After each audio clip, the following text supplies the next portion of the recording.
오늘 성경인물 아카데미 13번째 시간입니다. 오늘은 호밥이라는 사람에 대해서 함께 나누려고 합니다. 호밥, 그 부제는 광야길에 모세와 동행한 사람입니다. 사실은 모세뿐만이 아니라 이스라엘 백성과 동행하여 가나안 땅에 입성한 사람인데, 호밥의 도움을 통해서 이스라엘 백성은 광야 길을 잘 통과하게 되고, 그래서 가나안 땅에 들어가게 되죠. 호밥은 누구냐면 모세의 처남입니다. 그 민수기 10장 29절 말씀에는 그 호밥이 모세의 장인 아들이라는 사실을 언급하고 있습니다. 민수기 10장 29절을 한번 읽어볼까요? 모세가 모세의 장인 미디안 사람 르우엘의 아들 호밥에게 이르되 여호와께서 주마하신 곳으로 우리가 행진하나니 우리가 동행하자. 그리하면 선대하리라. 여호와께서 이스라엘에게 복을 내리리라 하셨느니라.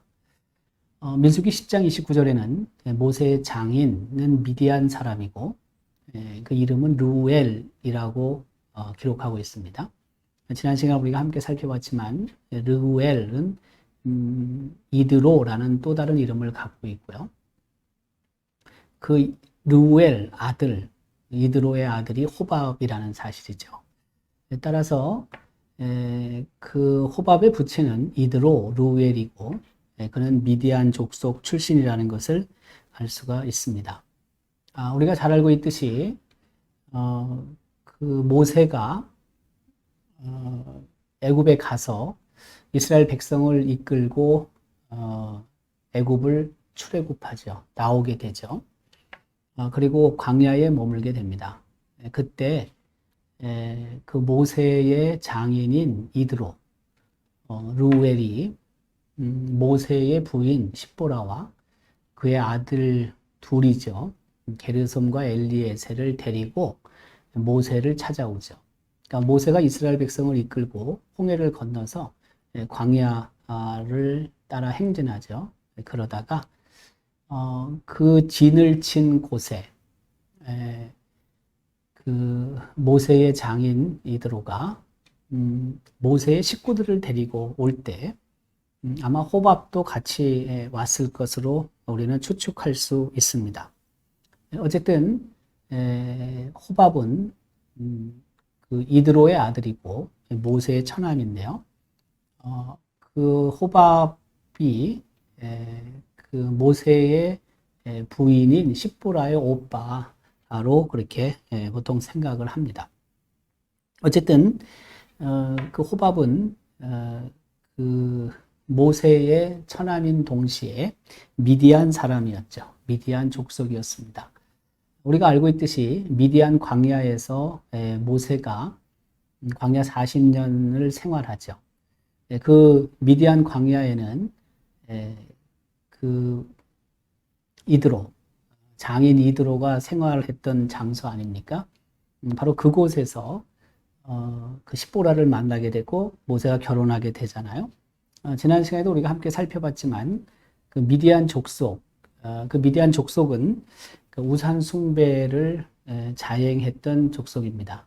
뿐만이 아니라 도덕적으로 문란한 족속이었고, 그래서 하나님으로부터 심판을 받을 수밖에 없었던 족속이라고 할 수가 있습니다.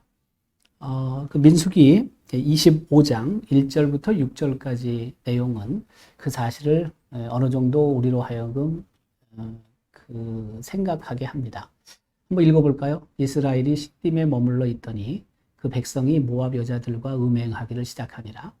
그 여자들이 자기 신들에게 제사할 때에 이스라엘 백성을 청하매 백성이 먹고 그들의 신들에게 절함으로 이스라엘이 바알 부올에게 가담한지라. 여호와께서 이스라엘에게 진노하시니라. 여호와께서 모세에게 이르시되 백성의 수령들을 잡아 태양을 향하여 여호와 앞에 목매어 달라. 그리하면 여호와의 진노가 이스라엘에게서 떠나리라. 모세가 이스라엘 재판관들에게 이르되 너희는 각각 바알 볼에게 가담한 사람들을 죽이라 하니라. 이스라엘 자손의 온 회중이 회막문에서 올 때에 이스라엘 자손 한 사람이 모세와 온 회중의 눈앞에 미디안의 한 여인을 데리고 그의 형제에게로 온지라고 기록하죠. 이스라엘 백성이 시딤이라는 곳에 머물렀을 때 1절에 그 시딤이라는 장소가 기록이 됩니다. 이스라엘 백성이 모압 여자들과 음행을 하기 시작합니다.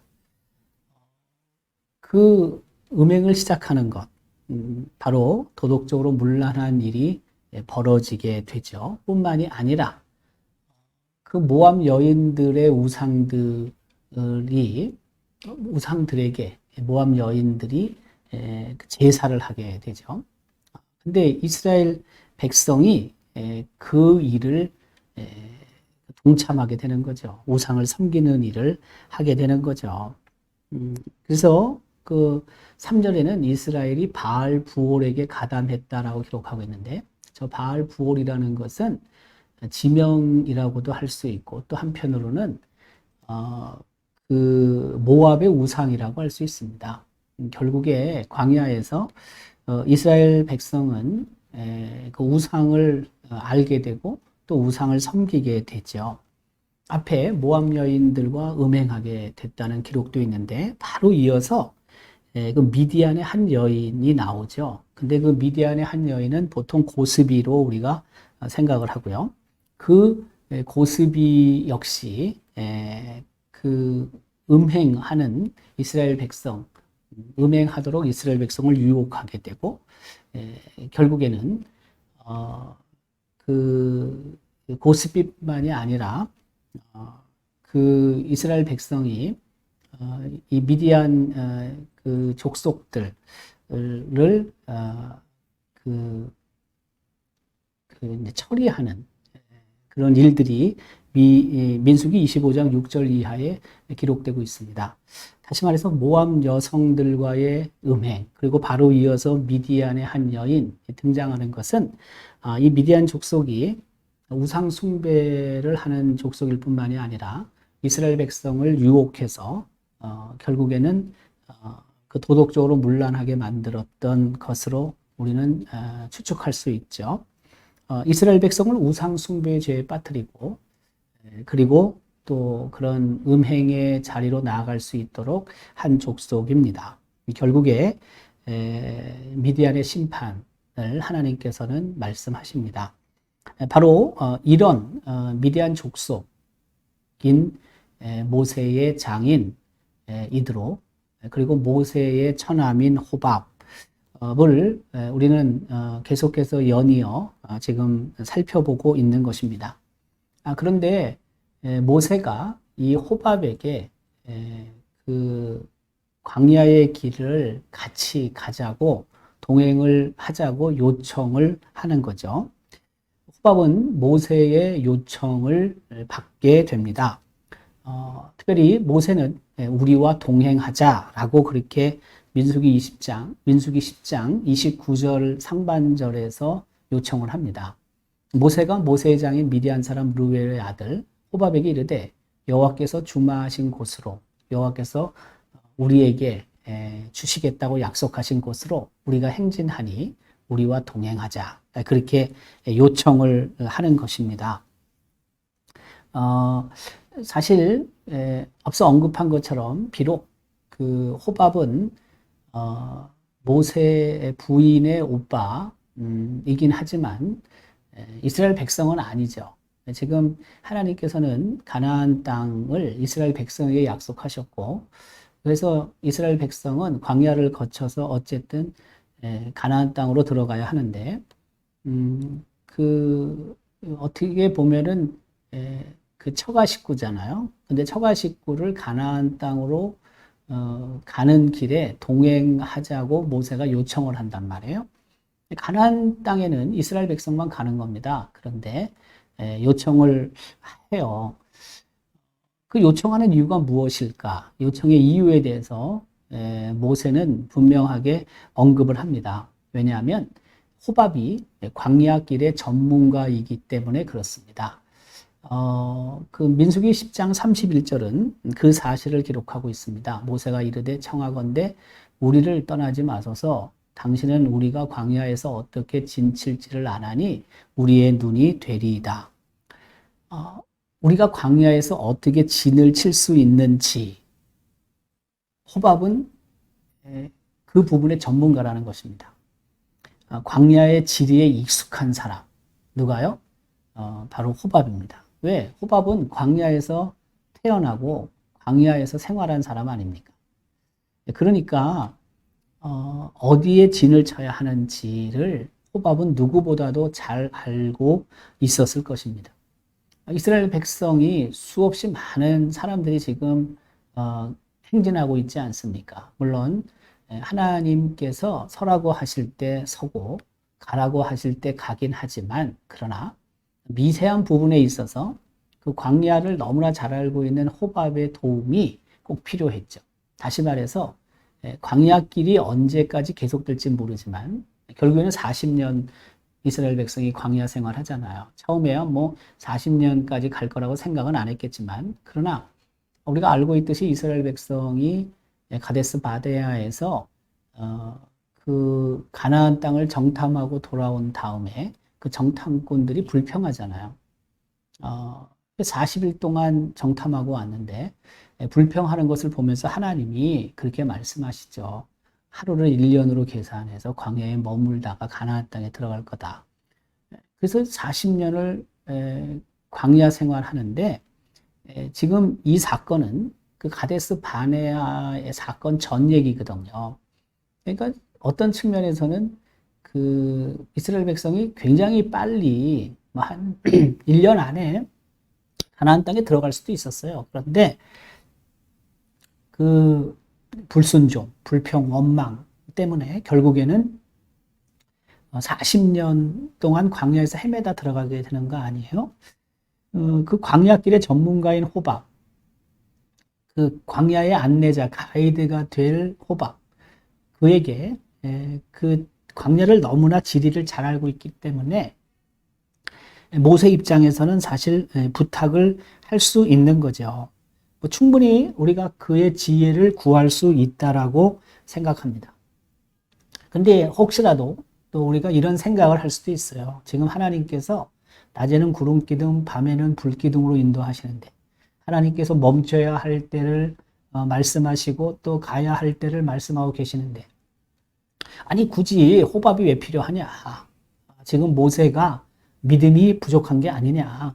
하나님께서 다 행하고 계시는데 그 하나님 뒤를 쫓아만 가면 되는데 하나님 말씀에 순종하기만 하면 되는데 굳이 호밥에게 이 광야의 길을 인도해 달라고 그렇게 청할 이유가 없다.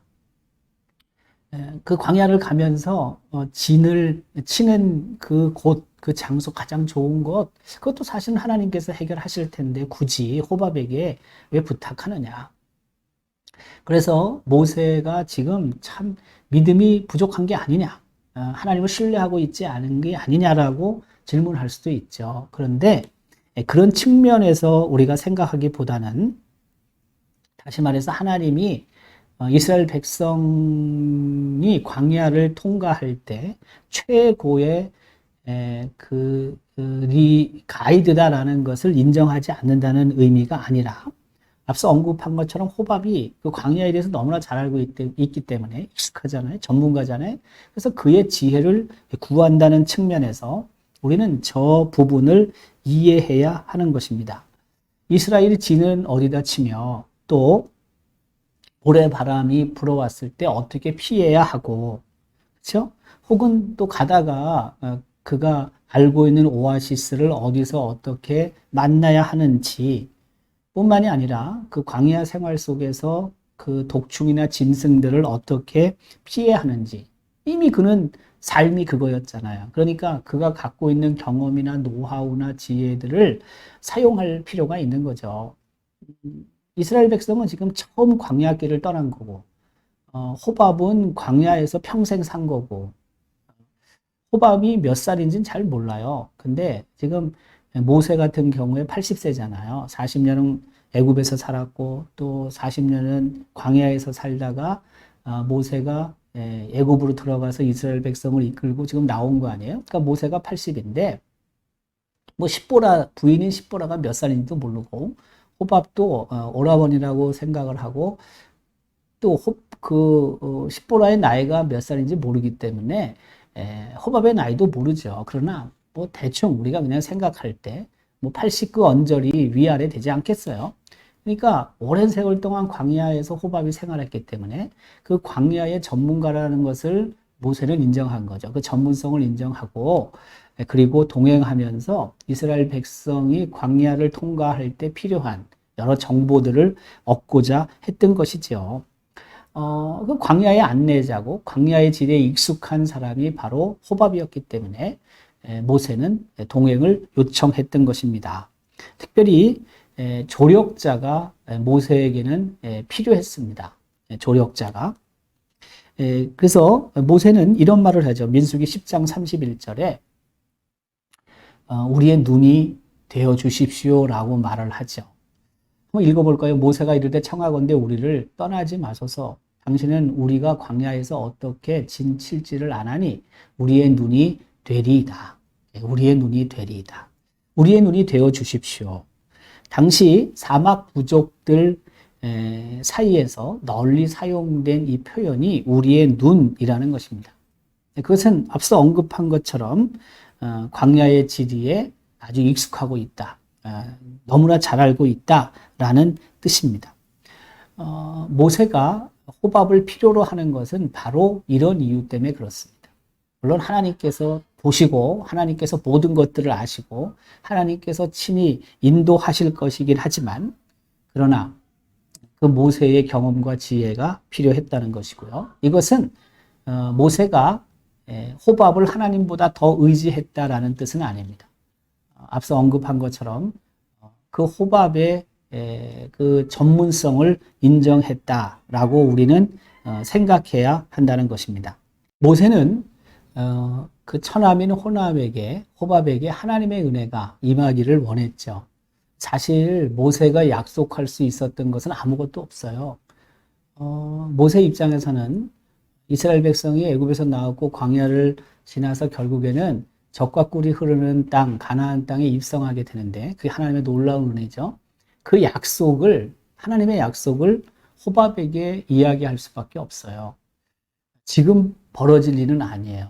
나중에 벌어질 일이에요. 그 하나님의 풍성한 은혜, 하나님의 풍성한 복을 모세는 호밥에게 약속할 수밖에 없죠.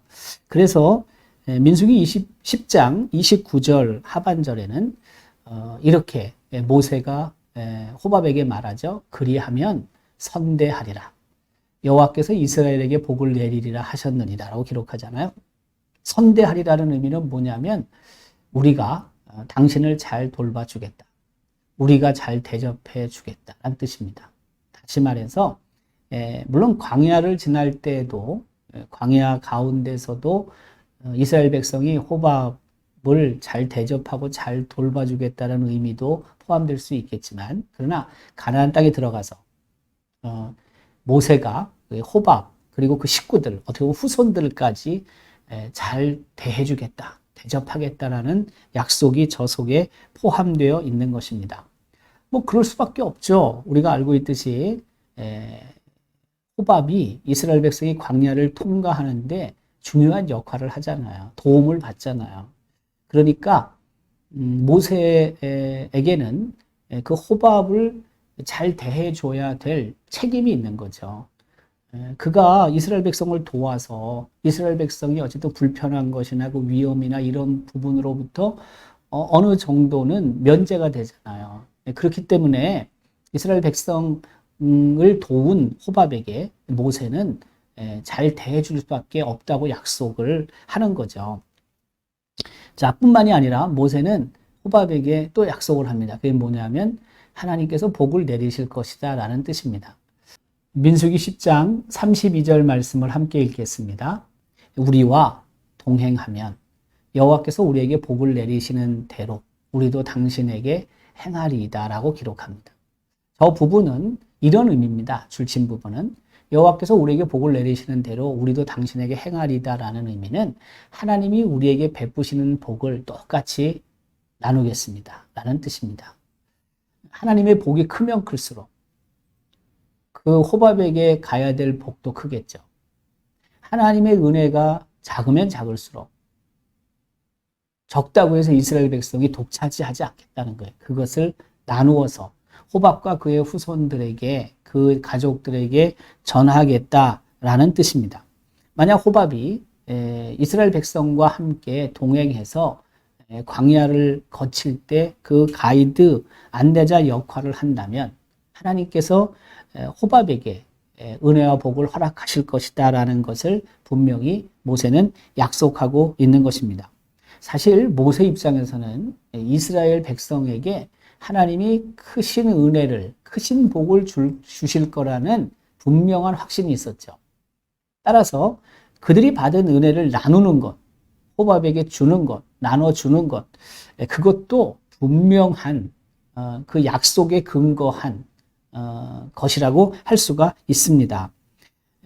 그 호밥의 집, 사실 그는 그 호밥이 미디안 광야에서 생활했고 또 어떤 측면에서는 광야에 계속 머물고 싶은 생각이 있었을 텐데 이 모세의 이 약속이 아마 호밥의 마음을 좀 움직이기 시작을 했을 것 같아요. 그렇지만 이런 약속을 들었을 때 호밥은 1차적으로 거부하게 되죠. 모세의 제안을 이런 지하에 거부합니다. 민수기 10장 30절 말씀을 읽어보겠습니다. 호밥이 그에게 이르되 모세에게 이르되 나는 가지 아니하고 내 고향 내 친족에게로 가리라. 자, 지금 어떻게 됐습니까? 아버지 그 이드로와 그리고 모세가 간 그 애굽 땅으로 갈 때 바로 왕을 만나기 위해서 갈 때 그의 부인과 두 아들을 그 장인에게 맡겨놓고 갔단 말이에요. 성경을 보면은. 그런데 모세가 이스라엘 백성을 이끌고 홍해를 건너서 광야에 와서 진을 칠 때 이제 소식을 듣고 장인과 그리고 모세의 가족들 그리고 이제 그 호밥이 모세를 찾아왔단 말씀입니다. 그리고 나서 모세가 이런 청을 하는 거 아니에요. 우리가 지금 광야를 통과해서 가나안 땅 가야 되겠는데 처남인 호밥 좀 도와줘서 우리랑 동행하면 좋겠습니다. 이렇게 이야기를 하는 거 아닙니까? 근데 그 이야기를 듣고 호밥은 아니다고, 난 가지 않겠다고, 내 고향, 내 친족으로 가겠다라고 말을 하는 거죠. 이것은 사실 그 호밥 입장에서는 어떻게 보면 당연하다고 볼 수가 있습니다. 지금 모세가 하는 말은 그저 미래의 약속입니다. 하나님의 약속, 믿음으로 받아들였고, 그리고 그 약속에 근거해서 가자고 얘기하는 건데, 호밥은 하나님을 잘 모르니까, 그 모세가 믿음에 근거한 약속으로 자신에게 제안하는 것을 받아들이기가 대단히 힘들죠. 호밥에게 믿음이 있었다면 아마 그 모세의 제안을 그냥 수용했을 텐데 그렇지 않다는 거예요. 그래서 뭐 어떻게 보면 이건 당연한 이야기이긴 하지만 호밥은 현실주의자라고 할 수 있습니다. 왜냐하면 그가 말을 하죠. 고향 땅으로 가겠다, 친족에게로 돌아가겠다라고 말하는 거죠. 현재가 참 힘들고 미래가 불투명하기 때문에 그렇죠? 네, 불확실하기 때문에 호밥이 고향 땅으로 돌아가겠다고 말하는 것은 지극히 당연하다고 볼 수가 있습니다. 그 모세가 지금 이끌고 있는 그 이스라엘 백성이 얼마나 많습니까? 그리고 그 광야에서 도대체 언제 가나안 땅까지 들어갈 수 있는지 구체적인 일시 날짜도 없어요. 그렇기 때문에 어느 누구나 호밥의 그 결정을 할 수밖에 없다라고 저는 생각이 들어요. 당장은. 그 호밥이 고향에 대한 애착과 친족에 대한 애착을 가지고 단호하게 거부하는 것입니다. 모세는 그 하나님의 약속에 대한 분명한 신뢰가 있지만 그래서 그 약속에 근거한 하나님이 주실 은혜가 보이지만 믿음으로 볼 수 있지만 그러나 호밥은 그렇지 않은 것입니다. 보이지 않는 것입니다. 그래서 거부할 수밖에 없는 것입니다. 그런데 모세가 또다시 요청하는 거죠. 그래서 모세가 두 번째 제안을 하게 됩니다. 그게 바로 민수기 10장 31절 상반절입니다. 모세가 이르되 청하건대 우리를 떠나지 마소서. 떠나지 마소서. 우리를 떠나지 마소서라는 의미는 그러지 말고 함께 갑시다. 제발 우리만 버려두지 마십시오라는 뜻으로도 번역을 할 수가 있습니다. 모세는 이 두 번째 제안을 하면서 어떻게 보면은 간절한 마음으로 호밥이 동행하기를 원했던 것입니다. 그럴 수밖에 없죠, 사실. 물론 하나님께서 앞서 언급한 것처럼 친히 인도하시긴 하겠지만 그럼에도 불구하고 모세 입장에서는 가나안을 향하여 떠나는 이스라엘 백성이 거쳐야 되는 광야를 잘 알고 있는 사람이 자신들을 조금이라도 도와주면 아무래도 백성이 겪는 어려움, 그 고난, 그것이 적을 수밖에 없지 않겠습니까? 그래서 어쨌든 그 간절한 간청을 호밥이 듣습니다. 듣고 나서 이제 호밥이 수용을 하게 됩니다. 묵시적 동의라고 저렇게 썼는데요. 호밥이 좋아, 내가 가겠다. 이렇게 표현한 구절은 없습니다. 그런데 나중에 보면은 이제 호밥이 그걸 수용했다는 걸 알 수가 있어요. 그래서 오늘 본문 말씀 민수기 10장부터 우리가 쭉 읽었지 않습니까? 10장 29절부터 32절까지 말씀인데 그 33절, 32절 바로 다음에 33절에는 이렇게 기록해요. 그들이 여호와의 산에서 떠나라고 기록합니다. 다시 말하면 진을 치고 있다가 모세가 호밥에게 동행하자고 요청을 했고 대화가 있었고 그리고 호밥이 가겠다라고 의사를 표시한 것은 없지만 그런데 33절에 보면 그들이 여호와의 산에서 떠나라고 기록한 걸로 봐서는 호밥이 그 모세의 제안, 자신들과 동행하자는 그 제안을 그대로 받아들였다라고 볼 수가 있습니다. 사실 그 호밥은 1차 그 결정을 할 때, 1차 제안을 하고 그가 1차 그 선택을 할 때, 현실주의적인 입장에서 그 가지 않겠다라고 얘기했잖아요. 굉장히 인간적인 그런 기초에 의한 선택이었다고 볼 수가 있겠죠. 그런데 두 번째 모세가 다시 요청을 했을 때는 그것을 수용을 했다는 거죠. 묵시적인 동의가 거기에 있었다는 거죠. 모세의 간절한 요청에 호밥은 그 의사를 바꾸게 되는 거예요. 다시 말해서 처음에는 냉담한 입장을 보였지만 그러나 두 번째 모세가 요청했을 때는 어쨌든 그것을 아주 적극적으로 뭐 가겠다 이렇게 표현하고 있지는 않지만 그러나 마음을 정하게 되는 거죠. 이것은 다른 의미라기보다는 호밥 입장에서는 아마 그 모세를 돕고자 하는 인간적인 마음도 있었을 수 있고요. 또 하나는 모세가 애굽에 가서 바로 앞에 섰을 때 하나님께서 행하신 그 놀라운 기적들이 있잖아요. 그 기적들을 모세가 자기를 찾아온 장인인 이드로에게 얘기를 했잖아요. 근데 그 자리에 모세의 식구들과 호밥도 있었을 가능성이 높거든요. 그래서 근데 그걸 들었겠죠. 하나님에 관해서, 하나님의 능력에 관해서 아마 호밥은 들었을 것 같아요. 그러다 보니까 또다시 요청을 했을 때 호밥의 마음이 좀 움직인 게 아닌가 생각이 들어요. 모세가 믿는 하나님, 이스라엘 백성을 애굽에서 탈출시키신 그 하나님이 약속하시고 그 하나님이 이스라엘 백성을 이끌고 계신다라는 것을 호밥은 알았을 것이고 어느 정도 이해가 됐을 거라는 거죠. 왜냐하면 그 앞에 보면은 구름 기둥, 불 기둥이 여전히 이스라엘 백성 진을 칠 때 혹은 떠날 때 그게 있었거든요. 그 호밥 입장에서는 구름 기둥과 불 기둥을 보면서 얼마나 놀랐겠습니까? 전혀 생각지도 못하고 상상하지도 못하는 일들이 벌어지잖아요.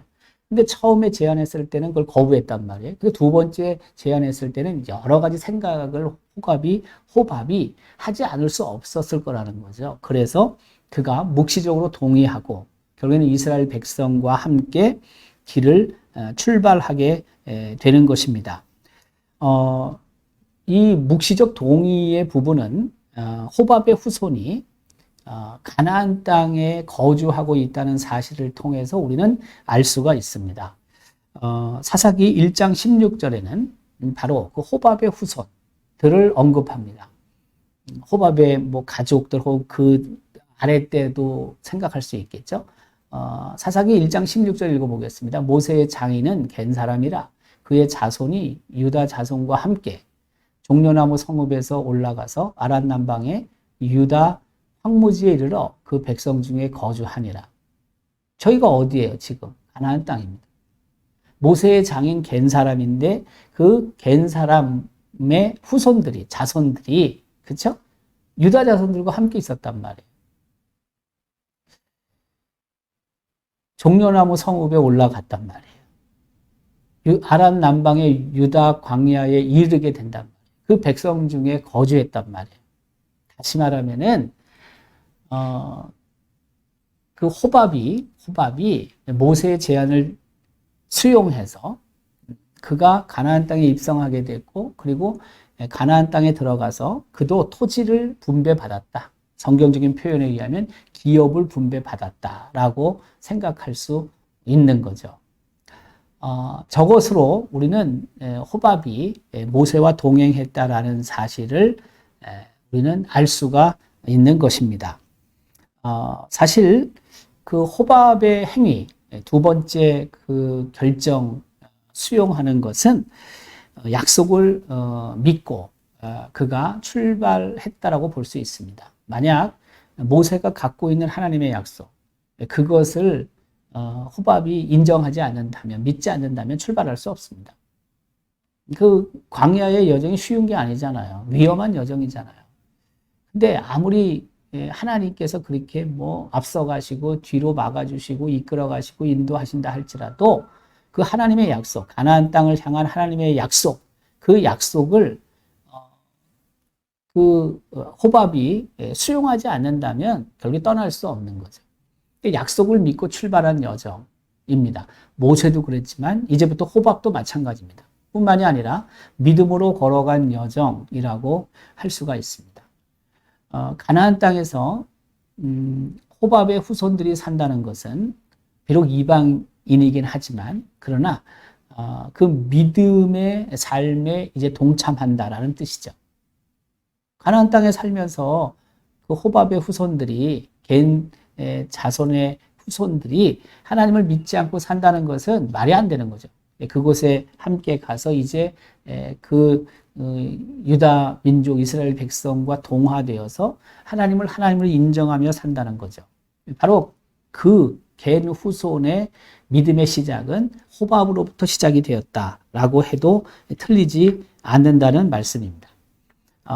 그래서 그 결국에는 호밥은 그 모세의 제안에 따라 출발하게 됐고, 그리고 이 호밥의 선택이 아주 탁월했다고 볼 수 있습니다. 왜냐하면 영적으로 봤을 때 호밥의 후손들은 하나님의 구원을 누리는 은혜 속에 살게 되었던 것입니다. 우리가 그 어떤 선택을 하느냐 굉장히 중요합니다. 만약 호밥이 그 모세의 제안을 계속해서 거부하고 미디안 광야로 돌아가서 살았다라면 아마 그는 영적으로 봤을 때 그 구원의 자리에 결코 있을 수 없게 되었을 것입니다.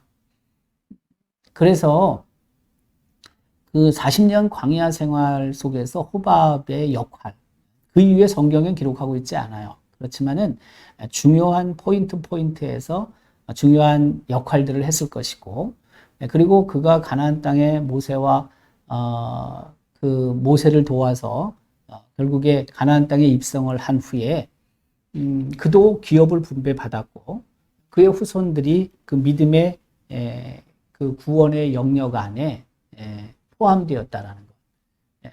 그게 그 호밥의 그 선택, 그것이 아주 중요했다라고 생각할 수 있습니다.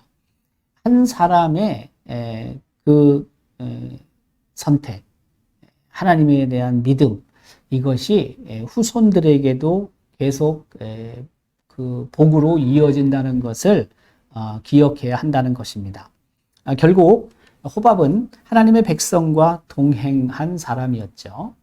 하나님의 백성과 동행함을 통하여 그는 하나님의 약속에 동참하게 되고, 또한 하나님의 약속을 신뢰하면서 그 하나님께서 원하시는 가나안 땅을 향하여 걸어갈 수 있게 되었습니다.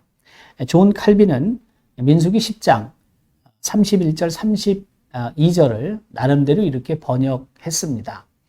우리를 떠나지 마소서, 함께 와서 약속의 땅에 참여하소서. 당신은 광야에서 우리가 어떻게 지칠 것을 아나니 우리의 눈이 되소서.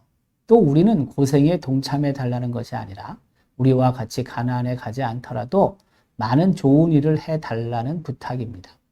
분명히 이것 때문에 당신은 우리와 함께 있기 시작하였으니 계속 함께 하소서. 이렇게 칼빈은 번역했다는데, 그 우리가 갖고 있는 개역 개정 성경 내용에는 저런 내용이 다 있는 건 아닙니다. 아마 칼빈은 상상하면서 저렇게 호밥에게 부탁했을 것이다 라고 생각할 수 있습니다. 그러나 중요한 것은 하나님의 약속에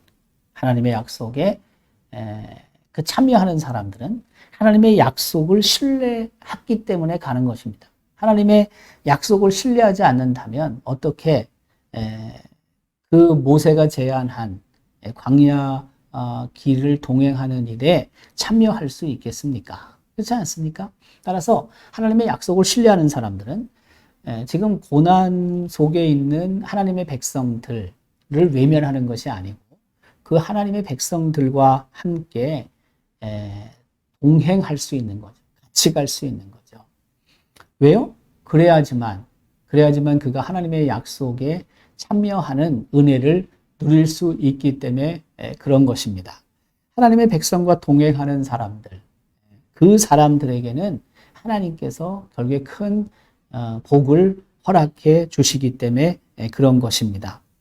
하나님의 백성과 동행하는 사람들은 그래서 이 세상에서 성공한 인생을 사는 사람들이다라고 할 수가 있는 것입니다. 그 성공한 인생을 사는 사람들, 그것은 하나님의 사람들과 동행하는 사람들이고, 하나님의 사람들이 하늘나라를 바라보며 믿음의 경주를 하잖아요. 그러니까 그 성공한 인생을 사는 사람들이라는 것은 이 세상, 물질적인 이 세상에 안주하는 것이 아니라 비록 눈에 보이지는 않지만 그러나 약속의 그 나라, 하나님 나라를 바라보고 살아가는 사람들이라는 것입니다. 눈에 보이는 것에 주목하는 것이 아니라 비록 눈에 보이지는 않지만 그러나 하나님의 약속을 붙잡고 그 약속만을 바라보며 나아가는 사람, 바로 그런 사람들이 결국에는 성공한 인생을 살았다라고 평가받을 수 있게 되는 거죠. 이 세상에서 하나님 없이 사는 사람들, 다시 말하면 하나님 나라를 전혀 생각지도 않는 사람들, 비록 이 땅에서는 많은 것을 소유하고 많은 것을 누리며 살 수 있을지 모르지만 그러나 마지막 그들은 심판이 예정되어 있는 거죠. 하늘나라, 하나님 나라를 전혀 생각도 못하고 또 그 나라를 사모하지도 않고, 그리고 이 세상의 모든 것들에 탐닉하며 산다면, 몰입하여 산다면 그것은 하나님이 보실 때 성공한 인생이라고 결코 할 수 없겠죠.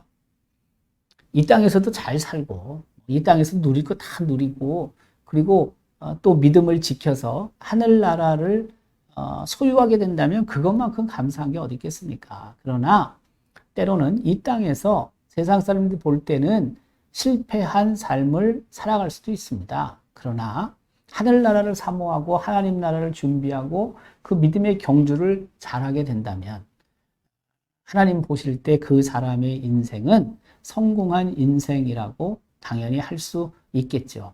우리는 그런 삶을 추구해야 합니다. 하늘나라를 봐야만 하는 것입니다. 비록 우리 두 눈으로는 보이지 않는 하나님의 나라라 할지라도 약속하신 그 하나님 나라를 사모하면서 날마다 달려가야 하는 것이죠. 그 성공한 인생을 사는 사람들은 믿음으로 사는 사람들이죠. 믿음으로 행진하는 순례자 혹은 나그네라고 할 수가 있는 것입니다. 이 세상 살아갈 때 우리가 무엇을 신뢰하느냐, 어디에 믿음을 두느냐 굉장히 중요합니다. 많은 사람들은 보이는 것, 물질이라든지 권력이라든지 지위라든지 뭐 학식이라든지 이런 데 의지하고 그리고 그것을 붙잡고 사는 것이 바로 세상 사람들입니다. 그러나 하나님의 백성은 하나님이 보실 때 성공한 인생이라고 결국 평가하는 사람들은 믿음으로 행진하는 것입니다. 하나님이 하나님 되심을 인정하며 사는 것입니다. 또한 하나님이 우리의 주인 되신다는 것을 믿고 살아가는 사람들입니다. 그 행진, 하늘나라를 향해서 우리가 걸어가고 행진하는 것, 그것이 결코 쉽지 않습니다. 그럼에도 불구하고 그 약속의 나라를 우리가 마음에 품고 그 약속의 나라를 향해서 그 약속을 붙잡고 믿음으로 걸어갈 때, 순례길을 걸어갈 때 결국에는 우리는 하나님 나라에 도착할 것이고 더 나아가서는 하나님께서 성공한 인생을 살았다라고 우리를 평가해 주시지 않겠습니까? 바로 그것을 하나님께서는 우리에게 요구하고 계십니다. 하나님과 동행하는 삶, 바로 그것이 가장 성공한 삶입니다. 우리가 성경에도 하나님과 동행한 여러 사람들이 있습니다. 그렇지 않습니까? 요셉도 하나님과 동행한 삶을 살았죠. 그래서 그가 종으로 애굽에 팔려왔지만 결국에는 총리가 되고 그리고 아버지와 형들을 다 불러서 그 가뭄 속에서도 그 굶주리지 않고 오히려 평안한 삶을 살 수 있게 되는 거 아닙니까? 여러분, 하나님과 동행하는 삶, 바로 그것은 우리로 하여금 하나님의 은혜를 더욱 풍성하게 누리게 한다는 사실을 우리는 기억해야 합니다. 어떤 상황 속에서든지 하나님과 동행하는 삶을 그래서 우리는 살아야 합니다. 하나님과 동행하는 삶, 그런 사람들은 하나님의 약속을 신뢰하고 그리고 하나님 나라를 바라보고 그리고 믿음으로 하루하루 하나님 나라를 향해 행진하는 순례자와 같은 사람들이다라는 사실을 늘 기억하며 살아야 하는 것입니다. 호밥은 광야에서 이스라엘 백성, 하나님이 선택하신 이스라엘 백성에 포함된 어떻게 보면 유일한 사람입니다. 왜냐하면 이스라엘 백성이 애굽에서 나올 때 이미 이스라엘 백성은 다 결정되었다고도 봐도 틀리지 않습니다. 근데 광야를 거치면서 40년 동안 거치면서 그 이스라엘 백성, 하나님이 선택하신 백성에 포함된 사람들이 거의 없습니다. 그렇지 않습니까? 근데 가나 안에 들어가잖아요. 요단강을 건너서 가나안에 들어가서 첫성 우리가 여리고성을 만나잖아요. 근데 그 여리고성에서는 편입된 사람이 있습니다. 기생 라합이죠. 기생 라합. 근데 그 광야에서 이스라엘 백성, 하나님의 백성으로 편입된 백성은 거의 없거든요. 그런 측면에서 호밥은 특별한 사람입니다. 특별한 하나님의 구원의 은혜를 받은 사람입니다. 그가 선택의 기로에 있을 때 자신의 유익, 그 현실만을 바라봐서는 모세의 제안을 받아들일 수 없었지만 그러나 그는 결국에 모세가 믿은 하나님을 아마 믿게 되었을 것이고 더 나아가서는 모세에게 하나님이 주신 약속, 이스라엘 백성에게 하나님이 주신 그 약속을 자신의 약속으로 받았을 것이고, 그래서 믿음으로 결국에는 이스라엘 백성과 함께 광야를 통과하게 되는 거죠. 그 사실 믿음이라는 것은 하나님이 우리에게 주시는 거지만 이런 결단들이 필요합니다. 이 결단을 통해서 우리가 한 걸음 한 걸음 그 하나님이 원하시는 삶으로 나아갈 수 있고, 또 하나님이 원하시는 그런 도구로 사용될 수 있다는 사실이죠. 여러분도 아마 예수를 믿게 되는 여러 과정 속에서, 또 지금도 예수를 믿는 과정 속에서 그렇게 결단해야 되는 순간들이 아마 여러 번 있었을 거라고 저는 생각이 듭니다. 우리가 바라봐야 될 곳, 그것은 하나님 나라고, 우리가 인정하며 걸어가야 되는 그 길에는 당연히 믿음이 있어야 된다는 사실입니다. 하나님께서 오늘도 그 우리를 이렇게 사용하고자 하십니다. 하나님의 백성들을 위하여 그런 도구로 하나님이 사용하기를 원하시고, 그렇게 해서 우리를 부르실 때가 있습니다. 오늘의 어려운 환경들만 바라보지 말고 하나님의 백성들을 위해서 누군가의 도움을 주는 사람으로 살아가면 참 좋겠고, 그러기 위해서는 때때로 현실만을 바라보는 것이 아니라 내일을 바라보고 미래를 바라보고 하나님의 약속을 신뢰하고 나아가는 삶이 필요하다는 것을 우리가 다시 한번 기억해야 합니다.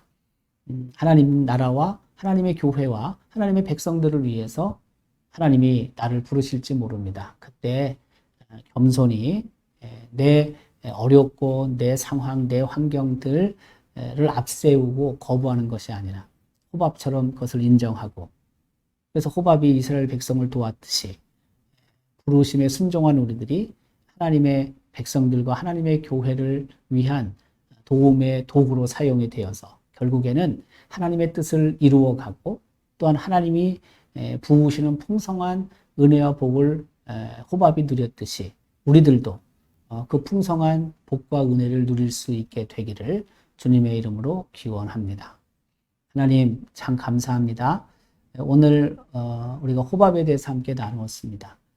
이스라엘 백성이 광야를 통과할 때 그 광야의 지리, 환경, 전문가였던 호밥을 모세가 동행하기를 요청했을 때 처음에 호밥은 거부했지만 그러나 결국엔 수용하게 되고, 아마 호밥을 통해 이스라엘 백성은 여러 도움을 받았을 것으로 생각하는데, 바로 그와 같은 결단을 통해 호밥은 이스라엘 백성과 함께 가나안 땅에 입성을 했고, 그리고 땅을 분배, 기업으로 받습니다.